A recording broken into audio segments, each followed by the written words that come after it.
Buenos días. Buen día, gracias a todos por estar hoy aquí. Gracias en especial al consejero de Economía e Industria, un honor que nos acompañe hoy en esta charla. Gracias evidentemente al conferenciante, luego tendré el placer de introducir su currículum. Gracias a Marta Rey por su esfuerzo como directora de la Cátedra Inditex UDC de Responsabilidad Social, al equipo del Consejo Social de la Universidad de La Coruña, a Jesús, a Celsa, etcétera, a su secretario Enrique, que está hoy aquí.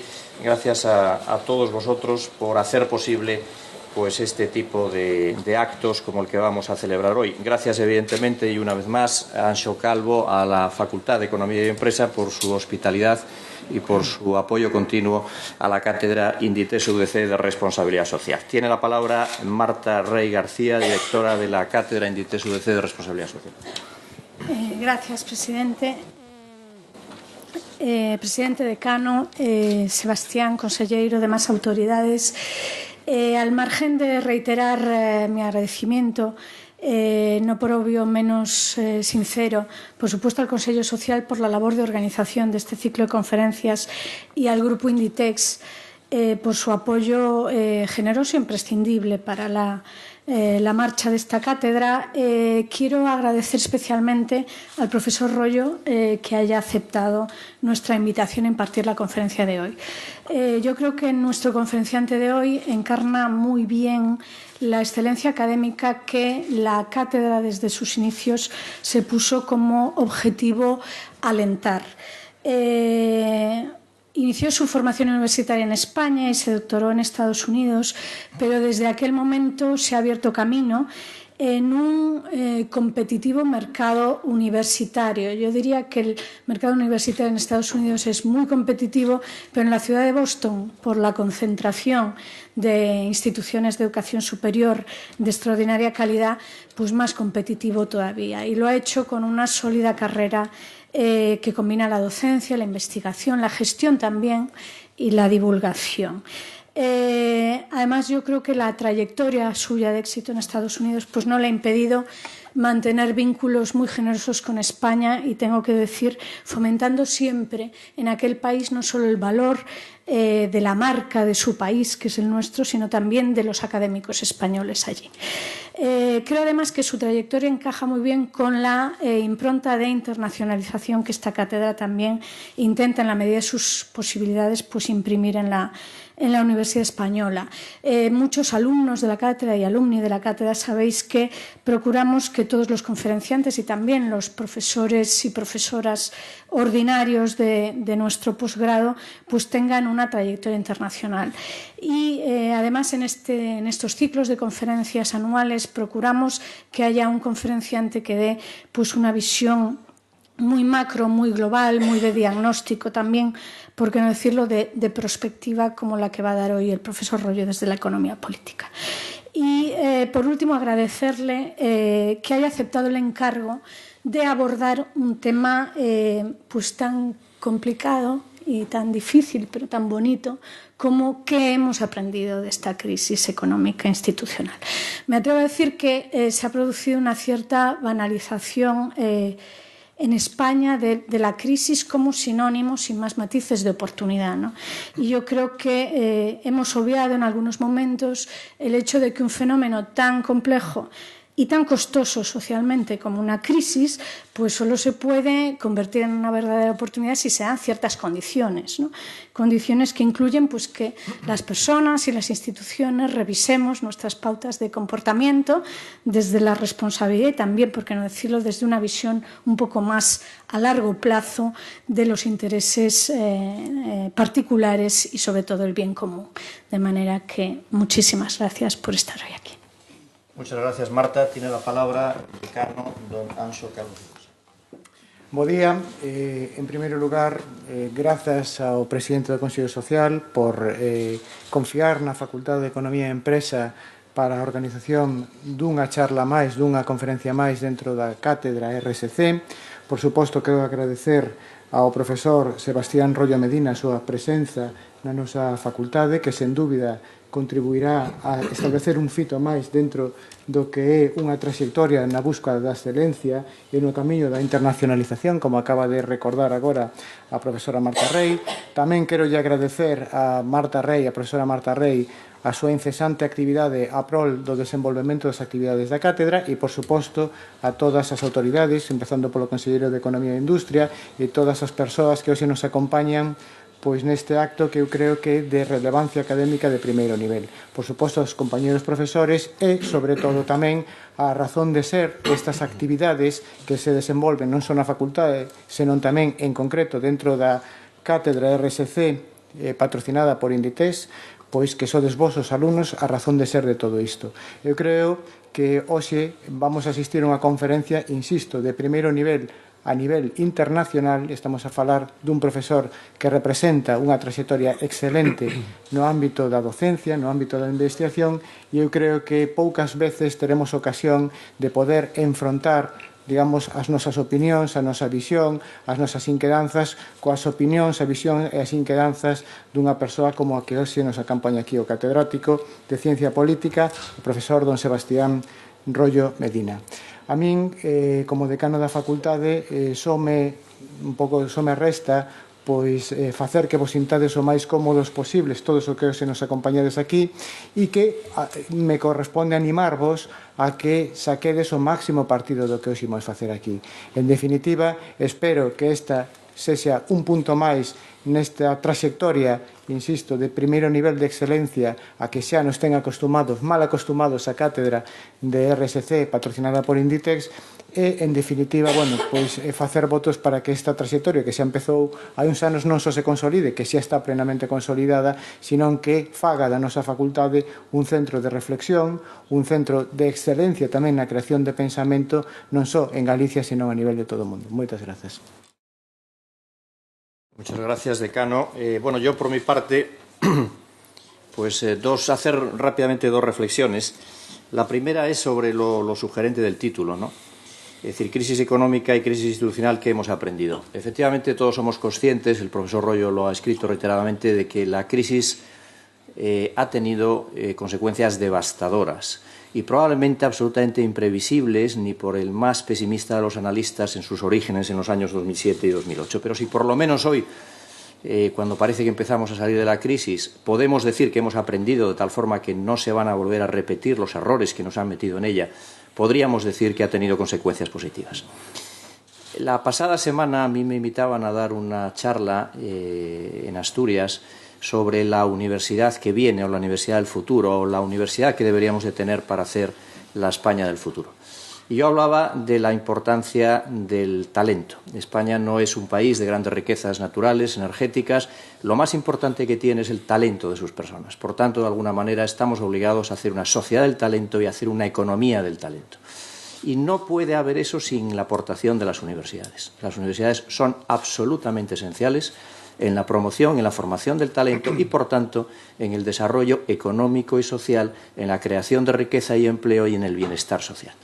Las personas, las instituciones, las empresas públicas o privadas son lo que el talento de sus personas hacen de ellas. Y la suma del talento organizado de esas instituciones es precisamente la economía de un país.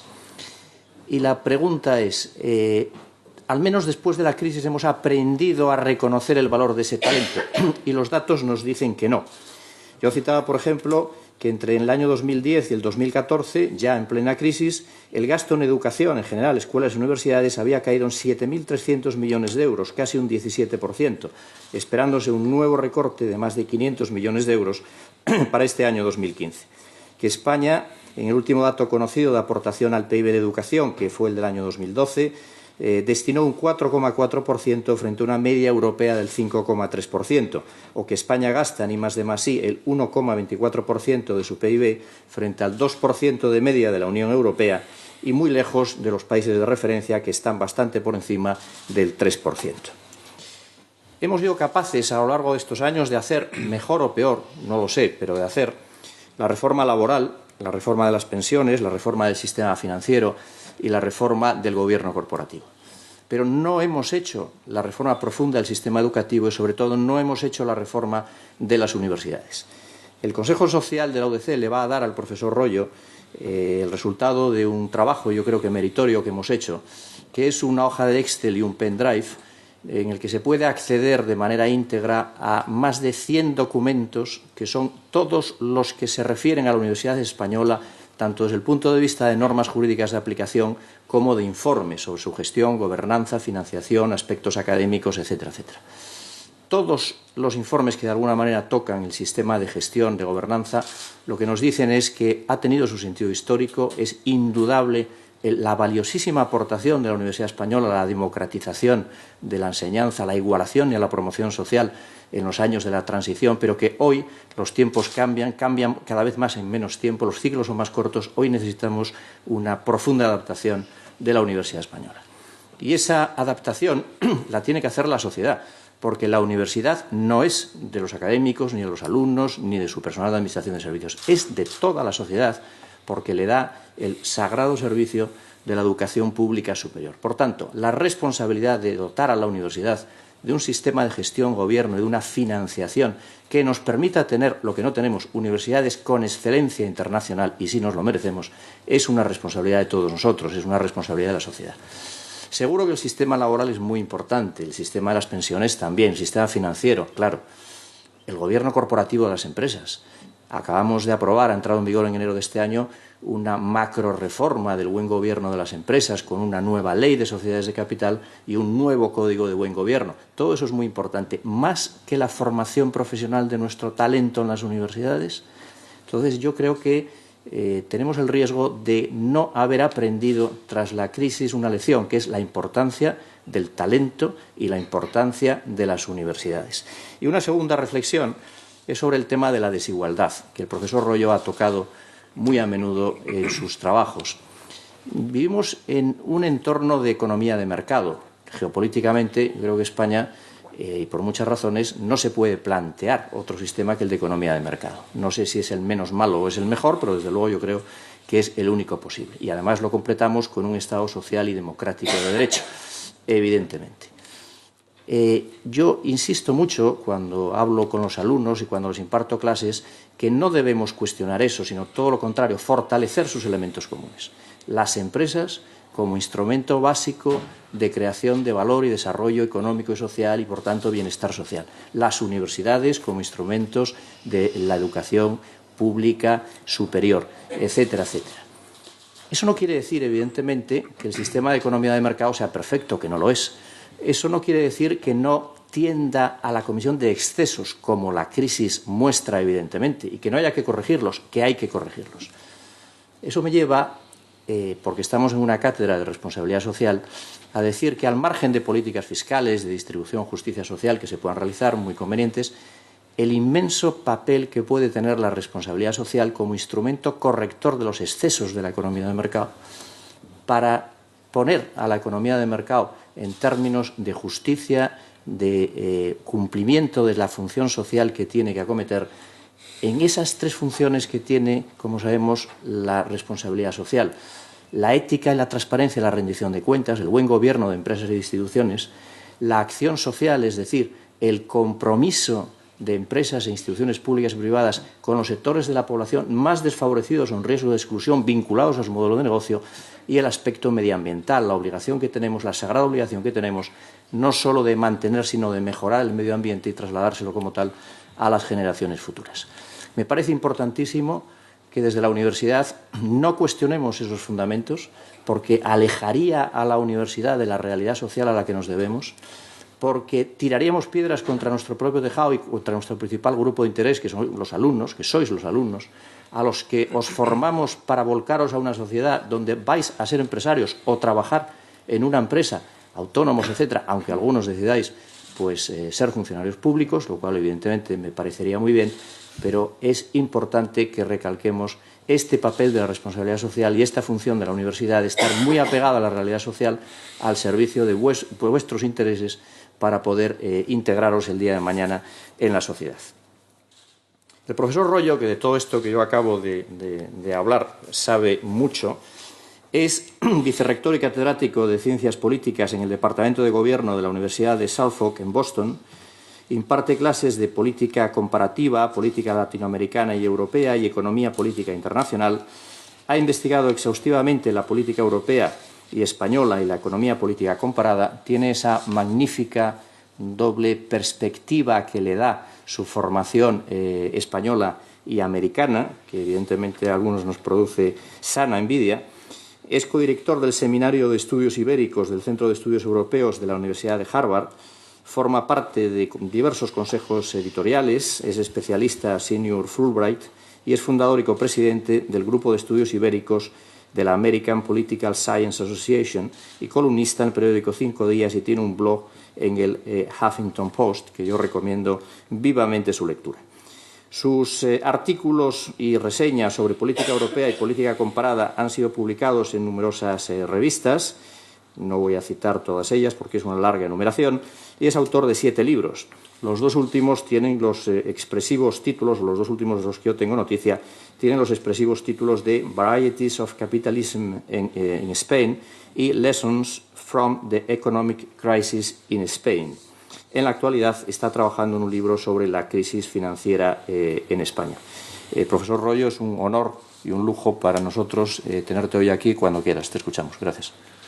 Muchísimas gracias, Antonio. Muchísimas gracias. Quiero empezar agradeciendo a Inditex y al Consejo Social de la Universidad de La Coruña por su amable invitación a estar aquí. Es para mí, de verdad, un privilegio volver a estar en España. He de avisar a todos de que llegué ayer, o sea que sigo con mucho jet lag, y la segunda parte es que mi español está un poquillo oxidado, aunque parezca mentira. O sea que si me oyen meter algún gazapo, pues pido de antemano que se me disculpe. Pero es un verdadero placer y un privilegio estar aquí y quiero empezar agradeciendo a la profesora Marta Rey por su amable invitación y por la organización de este evento.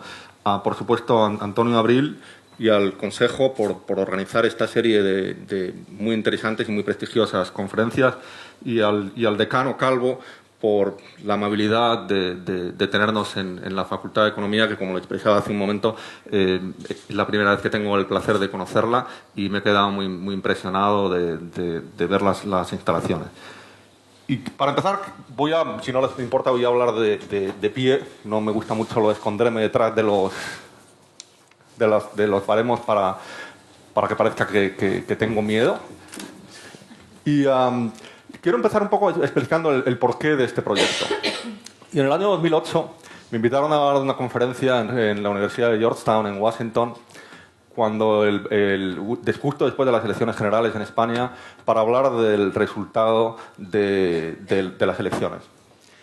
Y di una conferencia hablando un poco de cuáles eran las perspectivas económicas para España y cuáles iban a ser los retos principales con los que se iba a presentar para el primer gobierno del primer ministro Zapatero. Y las perspectivas que yo en aquel momento planteaba, y estamos hablando ya en el 2008, eran unas perspectivas bastante negativas, pero era un momento en que se vivía en España con una cierta euforia sobre el efecto de la crisis, y no solamente en España, en general en Europa, y se pensaba que la crisis realmente iba a ser un fenómeno más en Estados Unidos y que en Europa no iba a tener tanto impacto, que finalmente la relación económica entre Europa y Estados Unidos que de alguna manera se había roto y de que íbamos a poder capear el temporal sin mayores sufrimientos. Mi perspectiva era bastante diferente, parte porque había trabajado mucho en el tema de la economía española. Y yo planteaba ya a principios del siglo que había retos en el modelo de crecimiento que teníamos que pensaba que no era sostenible. Después de terminar aquella conferencia había muchos españoles, había autoridades, estaba el embajador y vinieron varios a hablar conmigo y a quejarse de lo negativo que yo era y de lo catastrofista. Y un poco a decirme que era una pena que españoles en Estados Unidos habláramos tan mal de la economía española y de las perspectivas que teníamos. Bueno, en aquellas perspectivas que yo planteaba, en ningún momento yo dije que el paro iba a llegar al 24%, en ningún momento dije que el déficit se iba a disparar como se ha disparado, o que la deuda pública iba a llegar casi al 100%. O sea que me quedé muy corto. Pero cuando salí de aquella conferencia sí que me quedé con la sensación viva de que muchas veces el triunfalismo y el no reflejar en los problemas que tenemos nos hace no ocuparnos de resolver los grandes retos que se plantean. Y eso es lo que me llevó a escribir este libro, que de alguna manera es la parte primera de la presentación que voy a hacer, de que tenemos que aprender de lo que ha pasado y tenemos que aprender de los errores que hemos cometido si queremos evitarlos en el futuro. Y esto es un poco el planteamiento de esta conferencia, va precisamente en esa línea. Si no aprendemos, estamos abocados a repetir errores y estamos abocados a repetir las mismas cosas que han pasado en el pasado. Y yo espero que es algo que podamos evitar. Entonces, un poco muy rápidamente, este es el título del libro, con la portada un poco que refleja lo del toro. En el mercado bursátil, como saben, lo de los toros es muy simbólico y lo presento como un toro muy fracturado, como pueden ver. La economía española tenía retos importantes ya antes de la crisis. El libro lo empecé en el 2010 y es probablemente el libro más difícil que he escrito nunca, porque en el 2010 la intensidad de la crisis no era tan grave. Y ya tenía el libro prácticamente terminado. Uno de los capítulos, por ejemplo, era sobre el sistema financiero español. Y en aquel momento, en el 2010-2011, el sistema financiero español, si se acuerdan, estaba yendo muy bien. Y tenía un capítulo entero explicando por qué el sistema financiero español era tan sólido y por qué estaba capeando la tormenta mucho mejor que los otros. Y ya en el 2012 aquello se vino abajo, entonces me obligó a reescribir muchos de los capítulos y a tirarlos a la basura. Creo que nunca volveré a escribir un libro sobre algo que está pasando. Parece que es mucho más fácil escribir algo sobre algo que ya ha pasado. Pero una de las cosas que siempre menciono cuando hablo de esto en Estados Unidos sobre la crisis, hay dos datos de aquí que siempre enfatizo muchísimo. Uno es el desempleo y ver cómo se ha disparado el desempleo de la crisis. Antes de la crisis, cuando teníamos el desempleo casi al 8%, que aunque es un nivel alto para los niveles estructurales que tenemos en España, era un récord bajo. Y cómo ha aumentado hasta más del 26%. Y el otro muy importante, y es algo que voy a hablar durante la conferencia, tiene que ver con la deuda pública y con el déficit. Porque mucha de la interpretación de lo que se ha hecho, de lo que ha pasado en España y de lo que ha pasado en el sur de Europa, ha sido casi una crisis fiscal y casi una crisis de deuda. Y creo que es muy importante enfatizar de que ese no ha sido el caso en España. Que el déficit que teníamos en España en los años anteriores a la crisis teníamos un superávit, y que la deuda pública que teníamos era, con la de Irlanda, la más baja que había en la zona euro y en la Unión Europea. Y ha sido un poco consecuencia de la crisis que se ha producido ese deterioro fiscal. Pero es algo que sí que quiero enfatizar antes de la presentación. Y la segunda parte, antes de entrar en lo que ha pasado, es una reflexión en el momento en el que estamos. Y creo que lo más importante es enfatizar de aunque la recesión ha pasado, la crisis no ha pasado. Y muchas veces me sorprende cuando leo la prensa o veo comentarios de que se observa una cierta euforia sobre la salida de la crisis y que nos hace de alguna manera obviar algunos de los grandes retos y los grandes problemas que tenemos. Y es cierto que la economía está creciendo, y están saliendo los datos de la Unión Europea de ayer, salieron de que esperan que España crezca en torno al 2,8% este año. Es cierto que se ha caído una caída importante de los costes laborales que ha permitido que se vuelva a recuperar la competitividad. También se ha producido una recuperación en la balanza de cuenta corriente, donde teníamos un déficit récord y ahora ha habido un superávit como consecuencia de esta recuperación de la competitividad. Y por último, se está produciendo bastante inversión importante. Pero también es importante enfatizar los retos que todavía quedan. Es cierto que se está creando mucho empleo, pero también es cierto que el empleo que se está creando es un empleo precario, con salarios relativamente bajos y sobre todo temporal. La deuda se ha disparado, y sobre todo la deuda exterior, que es lo que nos hace muy vulnerables, y es algo que también tenemos que olvidar, que van a pasar décadas antes de que podamos de verdad hacer frente al problema de deuda que tenemos. Y luego, por supuesto, el tema de la calidad del empleo y el número del desempleo. Entonces, aunque es cierto que la crisis ha terminado, que la recesión ha terminado, creo que la crisis no ha terminado y que vamos a tardar años en de verdad resolver algunos de los problemas estructurales que tenemos en la economía española. Y creo que es importante enfatizarlo. Y ahora es algo que siempre enfatizo cuando hago conferencias en Estados Unidos y por el resto de Europa sobre la narrativa de la crisis, qué es lo que pasó. Creo que ahí explico que hay dos narrativas. Una de ellas es la que pongo aquí en la pantalla, que es la que yo creo que ha sido dominante, sobre todo en los países anglosajones y en el norte de Europa. Y de acuerdo con esta narrativa, pues la crisis es una historia de países como el nuestro, que tenemos una cierta trayectoria de cierta irresponsabilidad fiscal, cuando no sabemos controlar nuestras finanzas de una manera muy efectiva, y que nos aprovechamos de la entrada en la Unión Monetaria Europea para aventajarnos de los niveles de interés bajísimos que se produjeron como consecuencia de la convergencia de los intereses, y como consecuencia de eso se generaron unas burbujas, sobre todo en el caso español, en el mercado de la vivienda, pero también en la infraestructura, y que no se hicieron las reformas que deberíamos de haber hecho para ser parte de una unión monetaria, que sí se hicieron en otras partes de Europa y sobre todo en Alemania, pero no tanto en la periferia y particularmente en España, y como consecuencia de no hacer esas reformas se produjo una pérdida dramática de la competitividad y se generó un desequilibrio en la balanza de pagos extraordinario.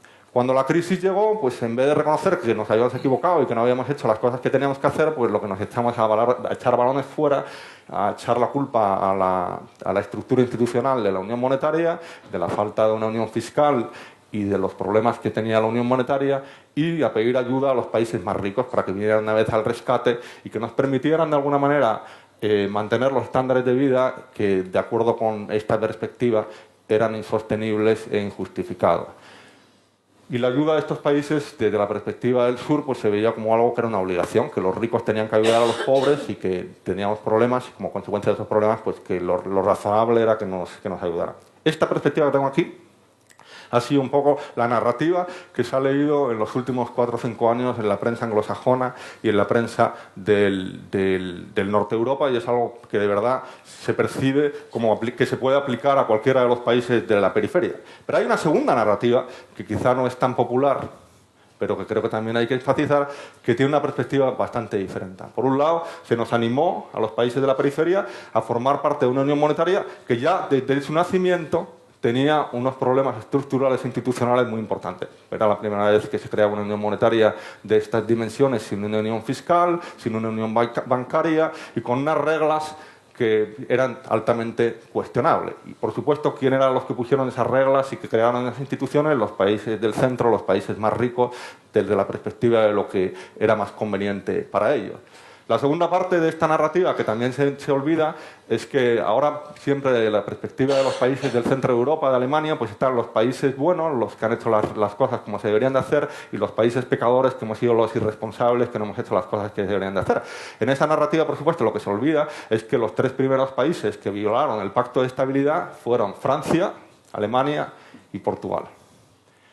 Portugal, por supuesto, se le sancionó y se le abrió un expediente sancionador y tuvieron que cumplir con el objetivo de reducir el déficit para no perder las ayudas de la Unión Europea. Y Francia y Alemania, cuando iban a ser sancionados, ¿qué es lo que pasó? Cambiaron las reglas y ampliaron el Pacto de Estabilidad para que así no tuvieran que ser sancionados. Entonces, esa narrativa de los buenos y los malos y los que rompen reglas y no rompen reglas, creo que es una visión un poco simplista de lo que ha pasado, porque, de nuevo, muchos de los 2 primeros que rompieron las reglas fueron los alemanes y los franceses. Por otro lado, y eso es algo que voy a enfatizar durante la presentación, también es la perspectiva de los países acreedores y los deudores. Y la perspectiva un poco en el centro de Europa y en Estados Unidos es de que la culpa de todo lo que ha pasado es de los deudores, que los acreedores de alguna manera no han hecho nada mal. Sí que enfatizo desde esta segunda narrativa de que en el caso de los países acreedores sí que sus bancos se dedicaron a dar créditos irresponsablemente a países que era cuestionable que esos créditos en alguna vez se fueran a devolver. Cuando llegó el rescate, la perspectiva que se presenta del rescate es solidaridad de los países del centro a los países de la periferia. Pero ¿qué pasa con el dinero del rescate? Se lo dan a Grecia, se lo dan a España, se lo dan a Portugal, se lo dan a Irlanda, y tal cual entra, sale en dirección a los bancos de los países del centro y de Europa y del norte de Europa para pagar a sus bancos. Entonces, ¿a quién están rescatando? ¿Están rescatando a los países o están rescatando a sus propios bancos? Creo que ahí hay otra perspectiva que también se puede discutir. Y como castigo, porque hay esta misión un poco protestantista de la situación, de que somos pecadores y de que hemos cometido errores y que tenemos que pagar por esos errores, pues entonces tiene que haber un castigo severo. ¿Cuál es el castigo severo? La austeridad, ¿no? Y eso es lo que viene y emana del centro de Europa. Claro, que todo esto que les cuento aquí, esta segunda narrativa, no es muy distinto de lo que le pasó a Alemania después de la Primera Guerra Mundial, no la Segunda, o lo que pasó en Kosovo. Parte de lo que enfatizo es lo poco que aprendemos de la historia, ¿no? Entonces, como todo en la vida, en estas 2 narrativas hay elementos de verdad en las 2. No se puede decir ni que la primera es totalmente cierta ni que la segunda es totalmente cierta. En las 2 hay elementos de cosas que han pasado y que hay que reconocer. Pero enfatizo esto al principio de la presentación porque de alguna manera explica la complejidad de lo que ha pasado y el tratar de huir de los estereotipos. Y creo que en esta crisis, a todos los niveles, no solamente dentro de España, pero a nivel europeo y a nivel global, hemos recurrido mucho a los estereotipos. Y es algo que creo que es muy contraproducente. Voy a hablar un poco ahora de las lecciones de la crisis y fundamentalmente en el libro me centro en 4 crisis principales.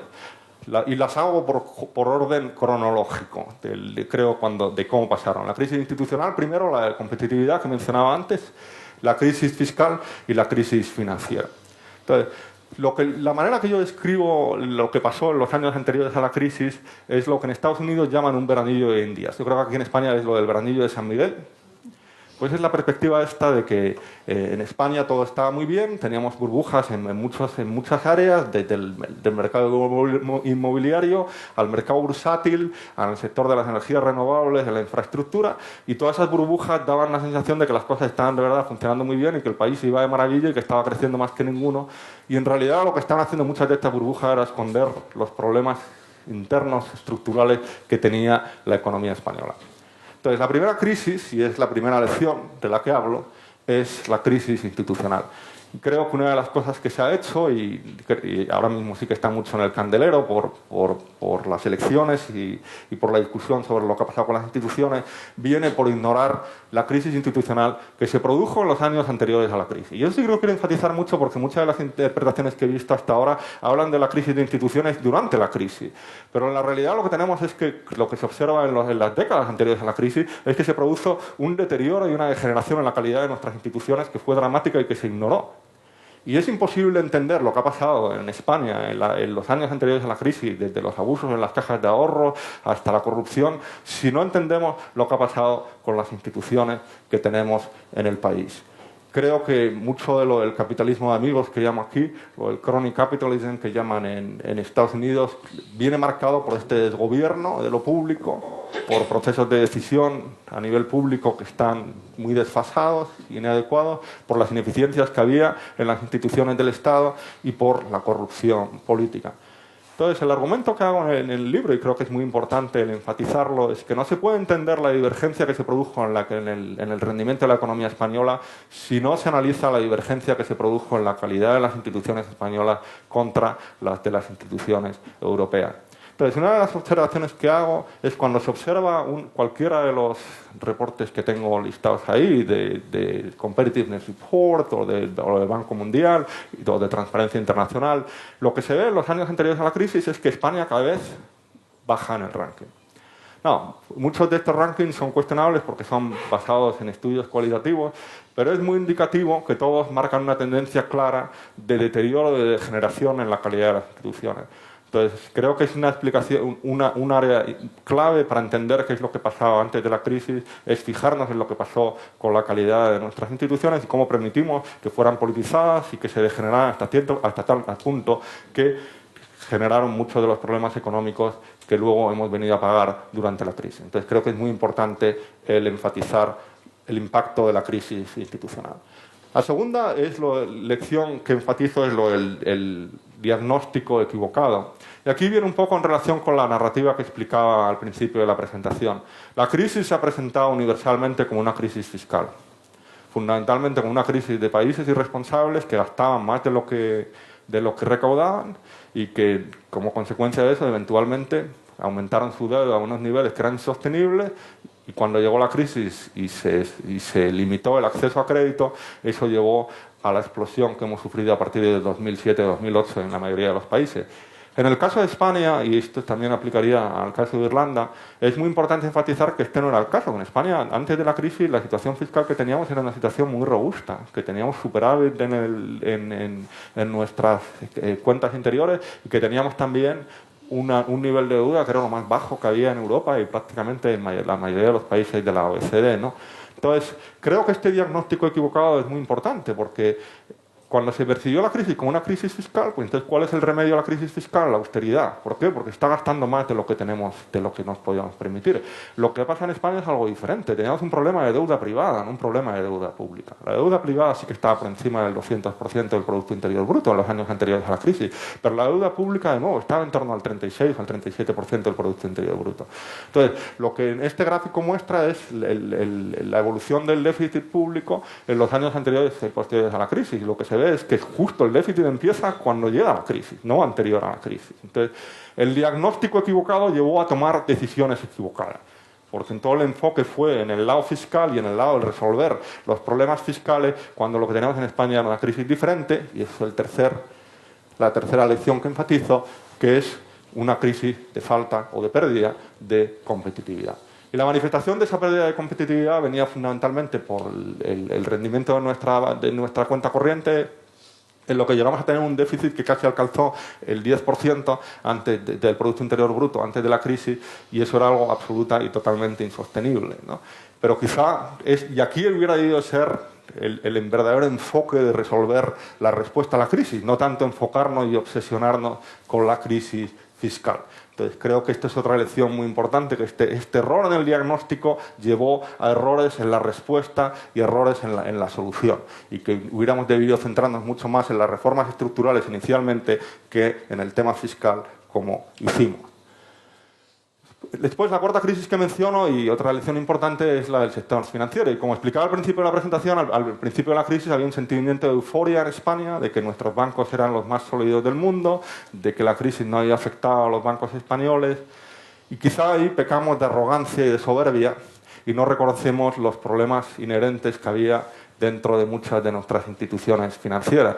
Y sobre todo el gran error que cometimos, que enfatizo, es que actuamos demasiado tarde, porque como estábamos haciéndolo tan bien y las instituciones financieras estaban tan sólidas y no necesitaban ayuda, esperamos al año 2012, cuando ya los otros países que tenían problemas mucho más severos en sus sectores financieros habían rescatado sus bancos, y en el caso de España nos quedamos solos en un momento en que el resto del mundo y los mercados financieros se centraban en el caso español. Entonces, creo que esta dilación en tomar la respuesta pues fue un problema grave. El por qué al principio funcionaron bien las instituciones financieras lo enfatizo allí, pues sobre todo por las políticas anticíclicas del Banco de España. Creo que es algo, ahora se habla mucho de las políticas macroprudenciales, y el Banco de España fue uno de los pioneros en la implementación de esas políticas, que luego se demostraron que fueron insuficientes, pero por lo menos hubo un intento de moverse en esa dirección. Los bancos españoles no invirtieron en productos tóxicos como las hipotecas basura de Estados Unidos, eso fue otra diferencia muy importante, y el Banco de España no permitió que los bancos mantuvieran ningún tipo de activos fuera de sus balances de cuentas. Y por último, sobre todo en el caso de los grandes bancos, una de las razones de que capearon también el temporal fue por la diversificación internacional y por la inversión que habían hecho, sobre todo en Latinoamérica y en otros países del mundo. ¿Qué pasó para que de esta situación de bonanza después pasáramos a una situación de crisis que llevara al rescate europeo? Por un lado, sin duda, la razón número uno fue el efecto de la crisis. Cuando llegó la crisis, pues se paralizó el sector inmobiliario, se produjo un aumento de la mora dramático para todos los bancos, que se encontraron con billones de euros en créditos hipotecarios o en préstamos a empresas inmobiliarias que ya no eran solventes. Y eso llevó, sobre todo por el colapso del sector inmobiliario, se encontraron con 180 billones de euros en el 2011 que eran cuestionables si se iban a poder recuperar o no recuperar, y eso se juntó con el problema de las dudas sobre la deuda soberana de España y sobre la habilidad de España de poder hacer frente a su endeudamiento, y eso llevó al famoso bucle malévolo en el que, como no había dudas sobre la calidad de los bancos y los activos que tenían, y al mismo tiempo los bancos habían participado y habían comprado mucha deuda pública, pues cuanto más se cuestionaba el valor de la deuda, más se cuestionaba la solvencia de los bancos y de su capacidad de responder al aumento de la mora. Parte del problema que también tuvimos en España, y esto era algo que sabía antes y que ignoramos, es que la banca española y sobre todo las cajas de ahorro tenían una dependencia absolutamente crítica en financiamiento exterior, y que conseguían mucho de su capital a través de financiamiento exterior, y eso era algo que era bastante único del sistema financiero español comparado con otros europeos, y eso nos hacía muy vulnerables, porque en el momento que se secó el financiamiento exterior como consecuencia de la crisis, eso dificultó muchísimo el acceso a crédito a las instituciones financieras. Y por último, las debilidades regulatorias y de supervisión. He mencionado antes el buen papel que hizo el Banco de España, pero el Banco de España en los años anteriores a la crisis se dedicó mucho a avisar a los riesgos y los problemas, pero hizo muy poco en realmente intervenir en esos problemas y en esos riesgos hasta que fue demasiado tarde. Entonces, lo que nos encontramos aquí, y es la gran paradoja de la crisis financiera en España, es que desde el punto de vista de crisis financiera es una crisis totalmente tradicional. Está causada por el colapso del sector inmobiliario. Es algo que ya hemos visto en otros países históricamente en repetidas ocasiones. Y era algo que se veía venir. O sea, no hay nada que sea sorpresa en lo que pasó en la crisis financiera en España, pero no hicimos prácticamente nada para atacarla antes de que pasara. Y cuando lo hicimos fue demasiado tarde. Y creo que es importante reconocer esto, que un poco la soberbia de pensar que lo estábamos haciendo tan bien nos llevó a ser complacientes y a no tomar las decisiones que hubieran sido necesarias para solidificar la situación de los bancos y las cajas de ahorros antes de la crisis. Ahora quiero hablar un poco de la austeridad, porque he hablado antes del tema de la falta del diagnóstico que hemos hecho y por qué todo el enfoque y la obsesión con los problemas fiscales. Y la respuesta a nivel europeo ha sido, por supuesto, implementar unos paquetes de austeridad draconianos que han tenido unas consecuencias económicas y sociales muy, muy duras. Entonces, parte de la paradoja, y sobre todo viéndolo desde la perspectiva de Estados Unidos, y mencionaré un poco más tarde la diferencia de lo que se hizo en Estados Unidos, fue que intentamos hacer la cuadratura del círculo, que es algo que tiene un efecto extraordinariamente contractivo. Pensamos y seguimos defendiendo que podía ser posible compaginar la austeridad, una contracción fiscal, con un efecto expansivo para que creciera la economía. Aquí la historia que se ha contado es que siempre que la austeridad generaría confianza y que la confianza traería inversores, y cuando los inversores invirtieran, pues que entonces la economía volvería a crecer. Eso es la historia que se ha creado y lo que llevan diciendo hasta fecha de hoy para defender la austeridad. El problema que nos encontramos, por supuesto, es lo que estamos tratando de imponer unos paquetes de austeridad extraordinariamente duros en economías que están en una recesión muy, muy profunda, en algunos casos, prácticamente históricamente, con unos retos económicos muy, muy, muy duros. Entonces, con el desempleo altísimo, con la deuda que sigue creciendo, con una falta de crecimiento, en muchos casos de crecimiento negativo, con el caso de la española, y además con debilidades estructurales que ya existían antes de la crisis, que impiden que la economía se recupere rápidamente y que crezca, sobre todo por la falta de reformas que nos hicieron en los años anteriores a la crisis. Teníamos un mercado laboral que era muy poco flexible, con una dualidad y un nivel de temporalidad muy, muy alto. La productividad en los años anteriores a la crisis era bajísima, prácticamente no crecía, y, como mencionaba antes Antonio, con unos problemas muy graves en el sector educativo y sobre todo en la educación superior,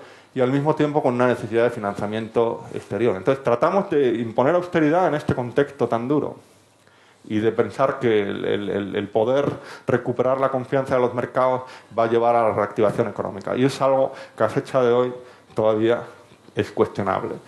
Y por otro lado, y esto lo enfatizaba también cuando hablaba de las narrativas, en el argumento de la austeridad, de que la austeridad es la solución a la crisis, viene implícito la idea de que la responsabilidad completa de lo que ha pasado es por parte de los deudores. Entonces la austeridad de alguna manera vuelve a ser lo que decía antes, el castigo a los deudores, ¿no?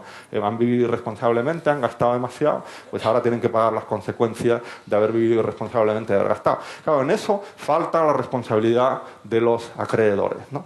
Como decía antes, desde la perspectiva mía y de otra mucha gente, los acreedores también fueron muy responsables en la manera en que ellos distribuyeron crédito y dieron crédito cuestionable a países y a instituciones en la periferia. Entonces, la simplificación de que era toda una crisis fiscal llevó a una solución por el lado fiscal, y como desde el punto de vista mío y de otros, la responsabilidad fiscal no fue la causa de la crisis, la respuesta no era totalmente adecuada. Pero con la austeridad todavía hay más.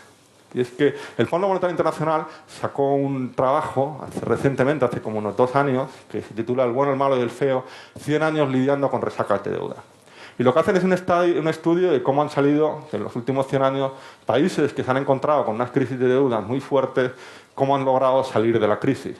Y el fondo venía a explicar que había fundamentalmente 3 condiciones para que la austeridad funcionara. La primera es que hubiera, al mismo tiempo que había un ajuste fiscal, que al mismo tiempo se implementaran políticas de crecimiento, no solamente políticas de austeridad, y que se implementara en un entorno donde fuera factible crecer. Eso, por supuesto, no ha pasado en Europa.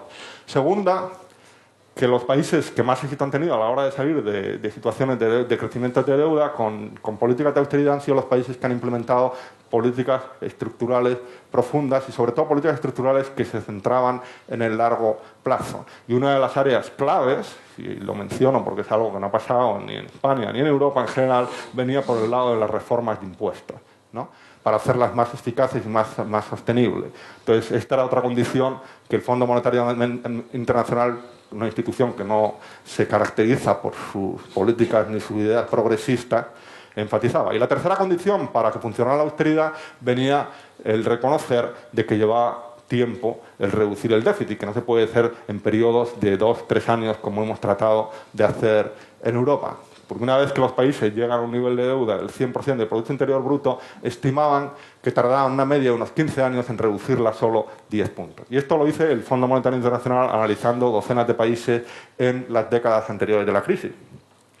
Analizaban también de que cuando los países llegaban a una deuda superior al 90% del Producto Interior Bruto, que eso venía a restar un punto en el crecimiento de la economía de esos países, y que la reducción de la deuda requería un superávit primario, que es lo que se ha exigido a casi todos los países, que llevaba, pues, por un lado, al aumento de impuestos, a reducción de gastos y a un aumento de las exportaciones. Solamente cuando se combinan todos estos factores es cuando la austeridad se puede entender y puede funcionar. Pero a la luz de todas estas recomendaciones, y de nuevo vienen del Fondo Monetario Internacional, no vienen de ninguna político progresista, ni de izquierdas, ni radicales, ni nada, lo que se ha tratado de hacer en Europa es reducir los déficits, como en el caso de España, del 6% del Producto Interior Bruto en el 2012 al 2,8% en el 2014, es prácticamente imposible. No hay récords históricos en que se haya podido conseguir eso, ¿no? Entonces nos hemos obcecado en una serie de políticas que la historia no demuestra que de verdad hayan funcionado. Y esto un buen amigo mío, Nacho Torreblanca, lo mencionaba, lo describía con la metáfora esta de que hay que cavar para salir de un agujero. Y lo que hemos hecho en Europa es cavar, pensando que íbamos a salir, y claro, cada vez nos hemos metido en el agujero más profundo y está siendo mucho más difícil salir, pero parte por la obcecación en estas políticas de austeridad. Y viniendo desde Estados Unidos es particularmente hiriente, porque una de las cosas que me he encontrado dando conferencias por toda Europa es, y esto lo he oído directamente de gente de la Comisión Europea, incluyendo comisarios de la Unión Europea, en la que la respuesta cuando criticas lo de las políticas de austeridad es que no hay otra alternativa. Y eso es totalmente falso, porque en Estados Unidos no se implementaron políticas de austeridad. En Estados Unidos lo primero que se hizo fue salvar el sector financiero y después, para facilitar el crédito y que la economía siguiera funcionando y siguiera creciendo, y la austeridad vino después de que se salvara el sector financiero y se implementaran políticas de crecimiento. Y en Estados Unidos el nivel de desempleo está ahora mismo en torno al 5,4% comparado con lo que es en la media en Europa, que está por encima del 10%. O sea, en Estados Unidos se hicieron cosas muy distintas y en una secuencia muy distinta. O sea, que el concepto este que tenemos que internalizar en Europa de que esto era lo único que se podía hacer y que no había otra alternativa, se demuestra que no es cierto, porque en otros países, y Estados Unidos no es un país pequeño, se han hecho cosas diferentes.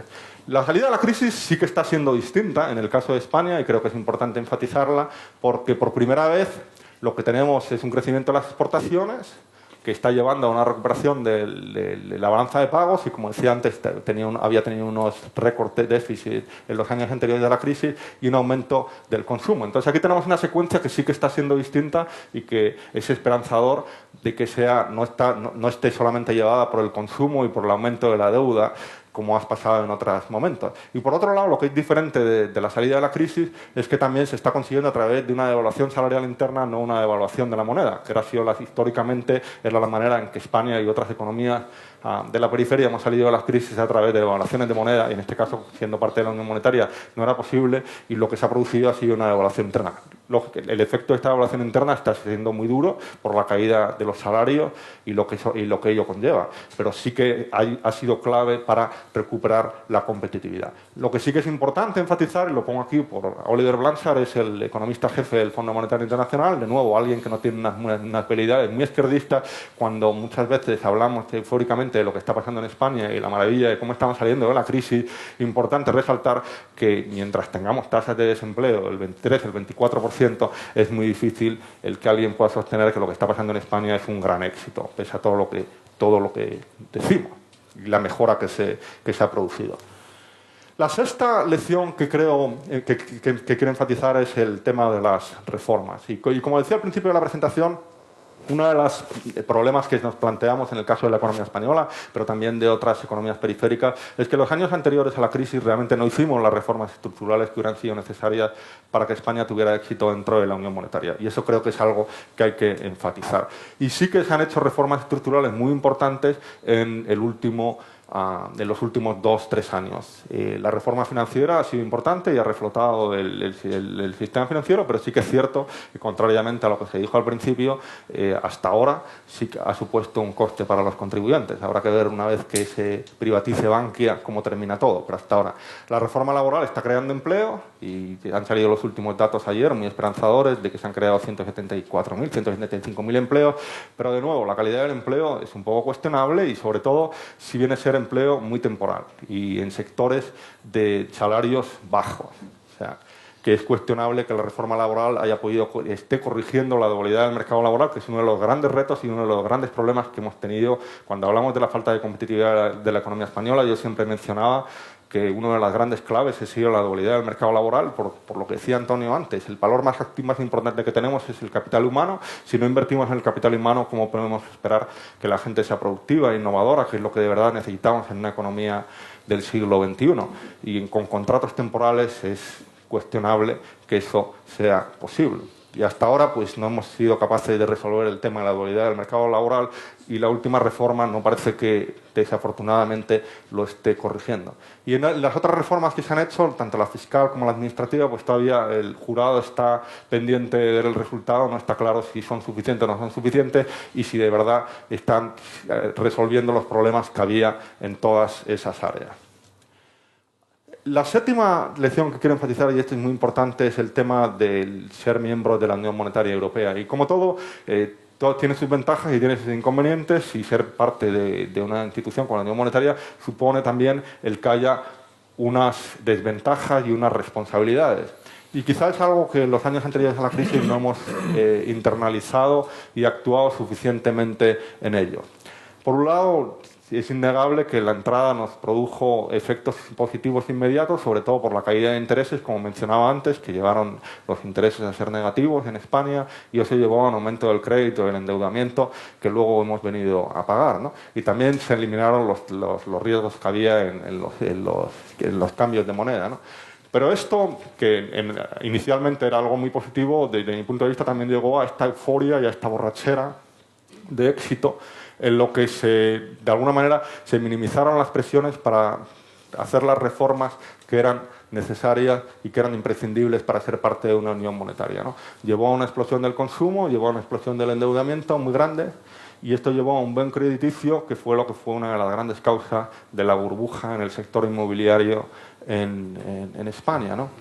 Y en este caso la lección más importante de esto es que cuando se produce un aumento del endeudamiento como el que hemos tenido aquí y unas burbujas como las que hemos tenido en España, es absolutamente clave endurecer la política fiscal y para limitar la expansión del crédito y del consumo. En España eso se hizo, pero de una manera muy moderada y fue claramente insuficiente para tratar de parar la burbuja. Por otro lado, también es súper importante el reconocer que cuando eres parte de una unión monetaria, lo único que controlas a fecha de hoy son las políticas fiscales y al mismo tiempo, y ya menos, como consecuencia de la crisis, ha habido muchas reformas en la unión monetaria para que haya más supervisión a nivel europeo, pero hasta la crisis sí que teníamos un control casi absoluto con la obviedad del pacto de estabilidad, que como hemos visto tenía muchos problemas de implementación. Y el otro muy importante eran los costes laborales relativos.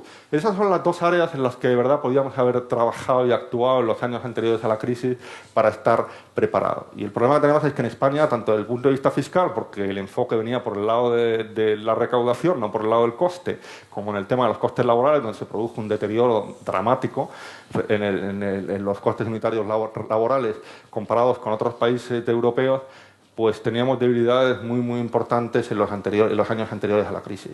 Y no se desarrollaron lo que llaman las estrategias apropiadas para ser parte de la Unión Monetaria. Y ignoramos, en cierta manera, este imperativo de que las políticas domésticas tienen que ser consistentes con las limitaciones de ser parte de una unión monetaria. Pensamos que podemos tener nuestras propias políticas con independencia de lo que esté pasando en Europa, de que podemos subir los salarios con independencia de lo que pasa en Alemania, de que podemos tener unas políticas fiscales y unos superávit con independencia de lo que pasa en otros países. Y esta divergencia y esta falta de coherencia entre lo que hacemos a nivel doméstico y lo que se hace a nivel europeo, creo que es algo que fue un error muy importante. Y nos faltaba esta sinergia, nos faltaba esta coherencia en lo que estábamos haciendo a nivel interno, a nivel doméstico y lo que es la unión monetaria. Y lo que la crisis hizo fue el traer a la superficie todas estas incoherencias que eran insostenibles.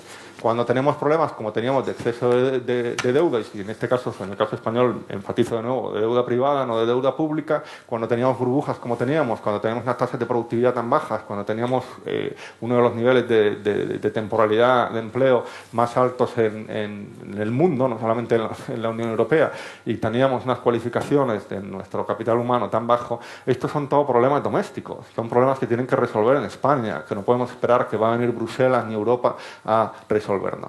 En Europa también es importante resolver que los desequilibrios no los blinda el que seamos parte de una unión monetaria. En España también, cuando teníamos el déficit en la balanza de pagos del 10%, pues el argumento que se hacía, ahora que somos parte de una unión monetaria, no importa. Bueno, pues se ha demostrado que sí que importaba y que importaba mucho. Porque lo que había detrás de eso era una pérdida dramática de competitividad y eso no nos hacía ser viable dentro de la Unión Monetaria. Entonces, el buscar esas excusas no nos ha llevado a hacer lo que teníamos que hacer y, sobre todo, el internalizar de nuevo que las soluciones a todos esos problemas que menciono ahí arriba tienen que ser soluciones de dentro, tienen que venir de aquí. No podemos esperar que vengan de Europa o de la Unión Europea.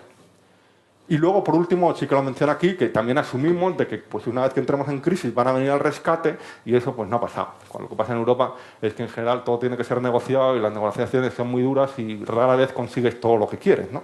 Y es algo que creo que es importante. La octava lección que enfatizo son lo de las reformas. Creo que, como mencionaba antes, que sí que es muy importante. He mencionado que se han hecho reformas que han sido claves.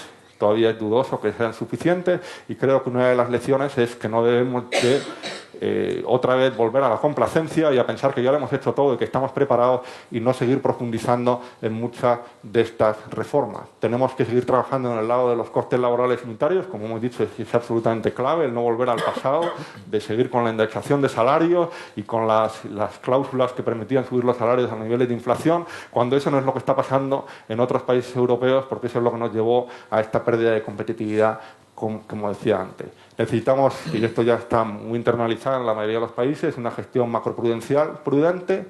Necesitamos, sobre todo, instrumentos reguladores. Y aquí sí que es importante porque muchas veces, cuando he entrevistado a gente del Banco de España, incluyendo al anterior gobernador, parte del argumento que ellos decían es que, como habían perdido el control sobre la Unión Monetaria, que ellos no podían hacer nada y que el aumento de crédito no lo podían parar, porque ellos no controlaban los intereses. Bueno, los reguladores, en este caso el Banco de España, sí que tienen instrumentos para tratar de limitar el aumento de crédito.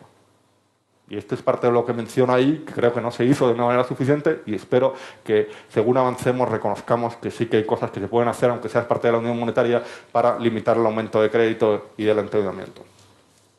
Había alternativas. Y eso sí que lo he estado enfatizando durante la presentación y lo quiero resaltar. La crisis, creo, de nuevo, no era solo una crisis fiscal y pues, había respuestas que no tenían que ir solamente por el lado fiscal. Y creo que desde esa perspectiva que algo que ha sido extraordinariamente dañino para los países de la periferia y no solamente para España, pero también sobre todo para Irlanda, no tanto y para Portugal, ha sido que Grecia fue el primer país en crisis. Porque lo que pasó es que como Grecia sí que tenía una crisis fiscal, Grecia sí que tenía un problema de endeudamiento y de responsabilidad fiscal histórico y sí que había mentido sobre sus datos. Pero el problema que se generó es que cuando vivimos la crisis en Grecia y eso se extendió a otros países, desde el punto de vista de los observadores, desde el punto de vista de los analistas, desde el punto de vista de los mercados, lo que hicieron es que nos pusieron a todos en el mismo saco. Entonces todos los países eran Grecia. Lo que había pasado en Grecia era lo mismo que pasaba en Portugal, que pasaba en España, que pasaba en Irlanda. Y eso creo que ha sido extraordinariamente dañino. La falta de capacidad de los mercados y de los analistas de tratar de diferenciar lo que pasaba en cada país por las circunstancias específicas de ese país. Y creo que parte de la respuesta que hemos tenido ha sido por esta obcecación en ver la mayoría de los países desde el prisma de lo que había pasado en Grecia. Creo que es súper importante y no se ha hecho lo suficiente, como he venido a mencionar durante la presentación, el reconocer que la responsabilidad no es solo por el lado de los deudores, sino también de los acreedores, que también ellos fueron irresponsables, que también ellos dieron créditos que no se debía haber dado nunca.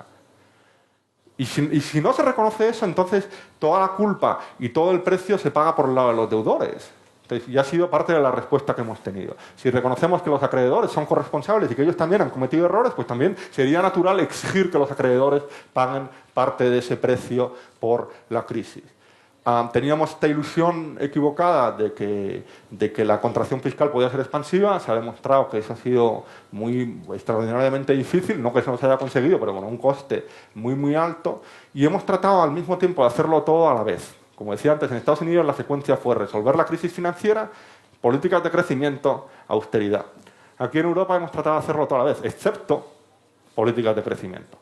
Porque en Estados Unidos tuvieron una de las políticas monetarias expansivas más agresivas que ha habido en la historia, y aquí el Banco Central Europeo ha sido muy reactivo y las políticas monetarias de expansión han llegado muy tarde. Acaban de ser ahora mismo cuando empiezan con el quantitative easing, algo que se empezó a hacer en Estados Unidos en el año 2008-2009.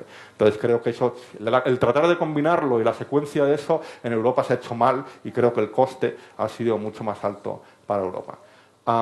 Creo que también en Europa hemos cometido otro error y ha sido un error de soberbia, y es que cada vez que decíamos que un país tenía que llegar a una cifra de déficit o una cifra de deuda X, eso nunca pasaba, no se ha cumplido ninguna de las expectativas, y cuando eso no pasaba, en vez de reconocer que a lo mejor esas políticas no eran las adecuadas y que no estaba funcionando, ¿qué hacíamos? Cambiábamos los objetivos. Pues si el déficit de España tiene que ser el 4% y el déficit resulta ser el 4,9%, bueno, pues lo movemos al 4,9% y en vez de reconocer que a lo mejor hay algo ahí que no está funcionando, más fácil decir que cambiamos el objetivo y que las cosas siguen funcionando. Eso lo hemos hecho sistemáticamente en Europa, creo que ha sido un error y es una lección que espero que aprendan. Eso ha generado una crisis de gobernanza muy importante, tanto a nivel doméstico, y lo vemos con el aumento de los partidos populistas, de los partidos de extrema izquierda y de extrema derecha, y una pérdida de falta de confianza tanto a nivel doméstico como a nivel europeo. Es súper importante, y lo quiero enfatizar aquí y ahora, el que reconozcamos que mucho de lo que está pasando en España viene de fuera. Y parte de la euforia que tenemos de que las reformas que se han hecho son lo que ha llevado a la recuperación económica, obvian lo que tengo en esta pantalla, que es que mucho de lo que está pasando ahora mismo en España y en Europa viene por la caída del dólar, por la caída del precio del petróleo y por los tipos de interés que están a unos niveles históricamente bajos por las políticas de expansión del Banco Central Europeo. Entonces, el viento de cola nos viene de fuera. Entonces, ¿cómo aprovechamos esta coyuntura para sembrar las semillas que nos permitan crecer de una forma sostenible? Pero reconocer que mucho es esto, no es solo lo que hemos hecho aquí. Que vuelvo al tema de la euforia y al pensar que ya lo hemos conseguido todo. Pendiente, ¿qué queda? Repetir la historia, y no sé cómo enfatizar esto de nuevo, es explicar la motivación número 1 que tenía a la hora de trabajar en este proyecto. Reconocer que las crisis tienen un coste absolutamente brutal. La destrucción de empleo que hemos visto en el caso de España ha sido insólita, incluso para los niveles españoles, y que tenemos una tendencia en España de salir de estas crisis con un aumento del empleo, pero sobre todo empleo precario y empleo temporal y con salarios bajos. Creo que es algo que es importante que lo reconozcamos, que esta no es una salida adecuada de la crisis, que eso no siembra un crecimiento sostenible y con lo que nos va a permitir el desarrollar un modelo de crecimiento alternativo. La devaluación salarial era necesaria, se había producido un desfase entre nuestro crecimiento de salarios y lo que estaba pasando en el resto de Europa, y eso nos había llevado a una pérdida de competitividad, pero también hay que reconocer el coste social que eso ha tenido y resolver qué vamos a hacer sobre ese coste social, cómo vamos a hacer a resolver los problemas del aumento de desigualdades tan dramáticos que se han producido durante la crisis. Es súper importante el no volver al modelo anterior. Veo uno de los sectores que más ha crecido de empleo es el de la construcción.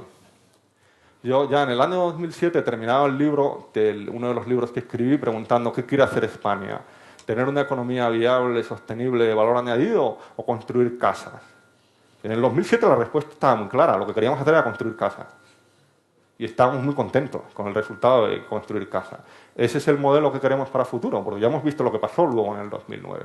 O sea, creo que es muy importante el analizar que ese modelo no es sostenible y que volver al tema de la construcción no nos va a resolver los problemas que tenemos. Tenemos que atraer inversión, tenemos que fomentar el ahorro interno y tenemos que seguir centrándonos en la competitividad porque eso es lo que nos va a permitir tener éxito en los mercados interiores. Para eso es súper clave aumentar la productividad, y ahí vuelvo a hablar, lo hablaba Antonio antes, el tema de la educación es absolutamente esencial, una reforma educativa ambiciosa y sobre todo el acercar a las universidades al mercado de trabajo y las necesidades de las empresas, que es algo que creo que es una asignatura pendiente. Tenemos que centrarnos en proyectos de inversión de rentabilidad y también mejorar mucho la capacidad de la gestión. Y sé que aquí muchos de ustedes están estudiando empresa, pues es muy importante en España. Muchas veces criticamos a los sindicatos y la falta de preparación de los sindicatos y los trasnochados que echan, pero tenemos una falta de capital humano dentro de las empresas, parte por la estructura empresarial que tenemos en España, de pequeñas y medianas empresas, en que el tema de la gestión todavía admite mucha mejora. Y ahí creo que todos ustedes pueden hacer mucho. La inversión hay que financiarla con ahorro, no volver al tema de la deuda y el aumento de la deuda, que es algo que hemos hecho con historia, y tiene que ser sobre todo a la mejora de la capacidad productiva. La tentación que tenemos, y lo vemos ahora, sobre todo por el tema de las elecciones que vienen, pues es el dejar de reformar, y para ello creo que es súper importante que nos centremos en estas 4 áreas que tengo aquí. Por un lado, hay que cambiar el patrón del crecimiento y tenemos que definir cuál es el modelo económico que queremos para nuestro país, ¿no?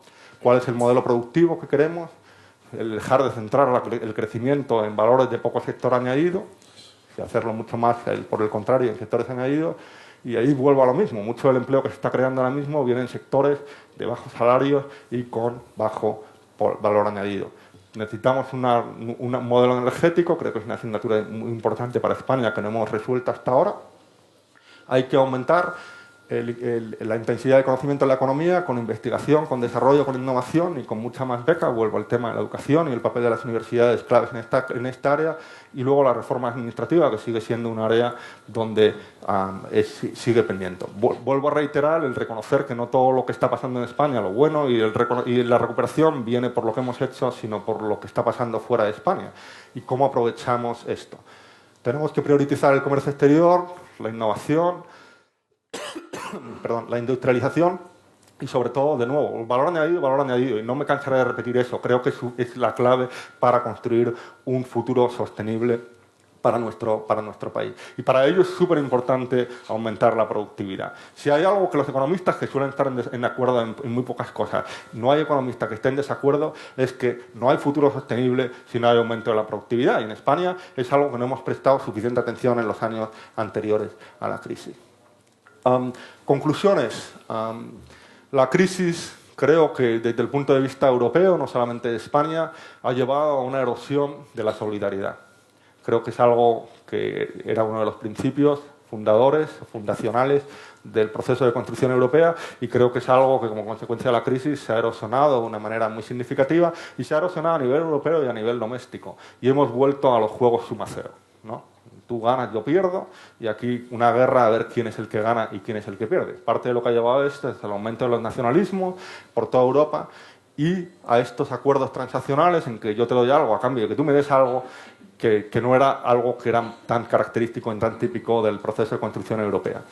Parte de las consecuencias de la crisis están siendo pagadas fundamentalmente por los ciudadanos y en muchos casos por los más débiles. Entonces, ¿qué podemos hacer para responder a las necesidades de los más débiles? Porque ellos en muchos casos no eran los culpables de lo que ha pasado, ¿no? Porque están pagando un precio muy alto por lo que... Y esto está generando un riesgo de fractura social que, de nuevo, se está visualizando desde el punto de vista político con el aumento que está produciendo en todos los países europeos de partidos radicales de extrema izquierda, de extrema derecha y o partidos populistas. Y creo que esto está generando una falta de confianza en el modelo. Y ya para terminar, ¿qué es lo que necesitamos?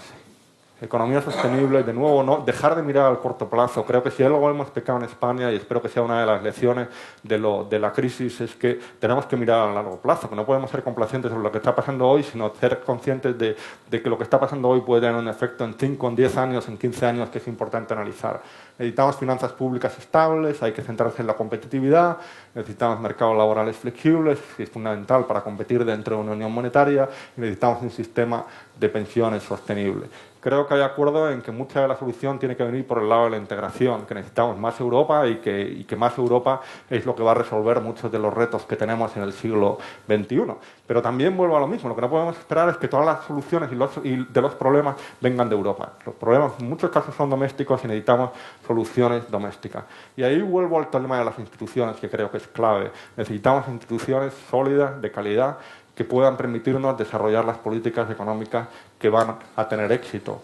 Parte de esto, una de las claves que tenemos, cómo resolvemos la cultura de impunidad que hay en este país, ¿no?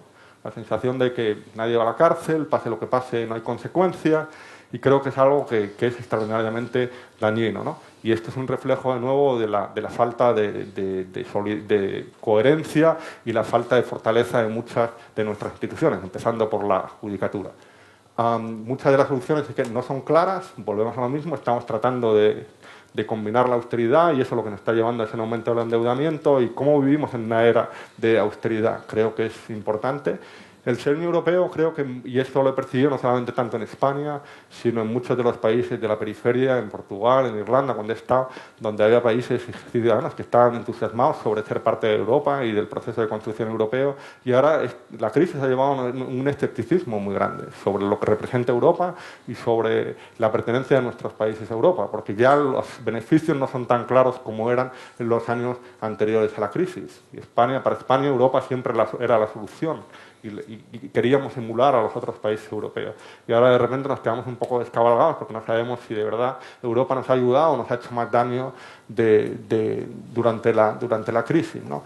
Y por otro lado, además, algo muy importante, de que en los años anteriores de la crisis, España, y eso lo vi mucho cuando daba conferencia, se percibía como un modelo, ¿no?, del éxito de Europa y del éxito de la integración europea. Y de repente hemos pasado de ser un país de enorme éxito a ser un basket case, como lo peor de lo peor y lo que nadie puede emular, ¿no? Como siempre nos movemos entre extremos, ¿no? Ni antes era tan maravilloso ni ahora es tan terrible. Pero sí que es importante el que veamos que España ya no se percibe tanto como el modelo del beneficio de la integración, sino como el modelo de las deficiencias, de la falta de fortaleza de las instituciones europeas y de las políticas europeas para forzar reformas a nivel doméstico. Y por último, ya para terminar, creo que lo que es fundamental, tanto a nivel doméstico como a nivel europeo, es el desarrollar una narrativa positiva. Hemos perdido un poco la ilusión hacia el futuro. Hay miedo, hay incertidumbre, no se sabe muy bien qué es lo que va a pasar. Y eso lo que está generando es muchísimo descontento, muchísima desconfianza. Y sobre todo a nivel del proyecto de construcción europeo.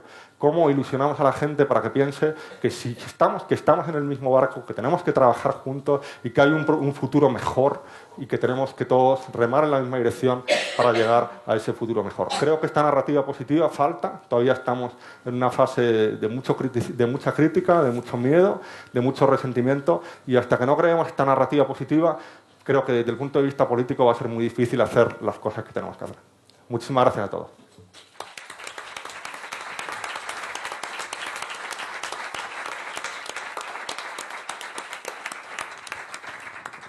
Pues terminada la exposición, se le agradecemos otra vez al profesor Royo. Magnífica intervención. Muchísimas gracias de nuevo a todos ustedes por su asistencia y hasta la próxima sesión. Muchas gracias.